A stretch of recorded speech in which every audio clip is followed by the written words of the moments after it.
조선 업종 쪽으로 눈을 좀 돌려보도록 하겠습니다. 이 수주 개선에 대한 기대감이 조금 올라오게 되면서 어떻게 보면 최악의 국면은 좀 피하고 있다라는 이야기도 나오고 있고요. 2분기에 대한 흑자 전환 가능성도 어느 정도 올라오고 있는 분위기인 것 같은데 또 한편에서는 수주 절벽과 관련돼서 뭐 고용과 관련된 부분 아직 해결되지 않았다라는 관점에서 보수적으로 봐야 된다라는 입장도 있습니다. 조금은 난해한데 어떻게 보면 좋을까요? 네, 먼저 뭐 결론부터 네. 좀 말씀을 드려보면 제 개인적인 입장은 보수적인 관점에서 조선업종을 아직까지 계속해서 좀 지켜볼 필요가 있겠다라는 말씀 드려봅니다. 그 가장 큰 배경, 가장 큰 이유, 구조조정이 완전히 끝나지 않았다라는 부분이 되겠죠. 다들 뭐 이미 알고 계시겠습니다만 현대중공업 같은 경우 군산조선소 폐쇄 이번 1일부터 이미 가동 정지에 들어가는 상황이 되겠습니다. 왜냐하면 도크가 비었기 때문이죠. 도크가 비인 이유 수주가 없었기 때문입니다. 수주 최근 들어서 올 초부터 올 뭐 한 4월, 3월부터 수주들이 서서히 뭐 나타나고 있긴 하지만 그동안 수주가 없었던 부분을 생각을 해본다면 수주 잔량 통상적인 기준으로 생각을 해보면 3년 정도는 수주 잔량을 끌고 가야 됩니다. 근데 지금 현재 남아있는 수주 잔량 1년치도 채 되지 않고 있다라는 부분. 좀 심각하게 말씀을 드려본다면요. 빠르면 올해 하반기, 이미 하반기가 진행이 되고 있는데 빠르면 짧은 시간 안에 그들의 도크가 빌 수도 있다라는 그런 가능성 분명히 염두에 두셔야 될 것 같습니다. 이러기에 오히려 이런 말씀 좀 드리고 있죠. 조선업종의 사이클은 다른 업종에 비해서 다른 경기 민감 업종에 비해서 사이클이 상당히 깁니다. 한 15년 정도의 그 경기 사이클을 가지고 있습니다. 석유화학이 통상 한 5년에서 7년 정도 가지고 있고요. 전기전자산업이 한 3년에서 5년 정도의 사이클을 가지고 있다 그러면 조선업종은 한 15년 내외의 사이클을 가지고 있다. 그러면 그 긴 사이클 굳이 바닥에 들어갈 필요가 있겠느냐. 중간에 확인을 하고 들어가도 충분하다.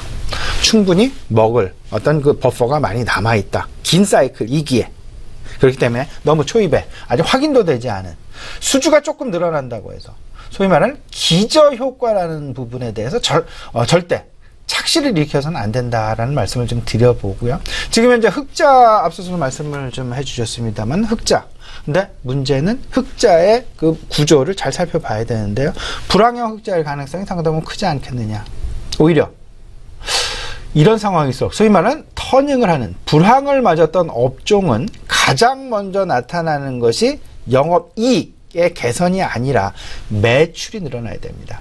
소위 말하는 자본재 산업이 가지고 있는 특징이 되겠습니다.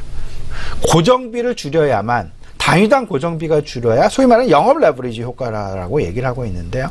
이 부분 매출이 늘어나야만 가동률이 상승을 하게 되고 가동률이 상승을 하게 되면 단위당 고정비가 감소를 하게 되는 그러면서 전반적인 실적의 승수 효과가 배가가 되는 그런 모습들이 나타나게 되는데 지금 매출은 오히려 감소하고 이익 부분만 늘어날 가능성, 이익 부분만 흑자로 전환할 가능성 어떻게 점쳐지고 있다라는 불황형 흑자의 모습. 이 부분은 쥐어짰다라는 얘기밖에는 해석을 할 수 없을 것 같고요. 그리고 나름 공장을 정지시켰다라고 밖에 해석을 할 수 없다라는 부분. 잘 돌아가는 그리고 원활하게 돌아가는 가동률이 많이 늘어나는 그러려면 인력에 대한 구조조정이 마무리가 되어야 될 것인데 여전히 삼성중공업도 그렇고요. 현대중공업도 그렇고요. 대우조선해양도 그렇고 그들의 임금 한 10% 20%를 반납하고 있는 그런 상황들 여전히 지금 현재 진행이 되고 있다는 부분 생각을 해본다라면 지금 이제 바닥은 바닥인데 분명히 터닝을 확신할 수 있는 그런 힌트는 아직까지 우리들에게 제공해주고 있지 않다라는 것. 그러게 조선업종 접근 보수적인 관점으로 해 나가셔야 될 것 같습니다.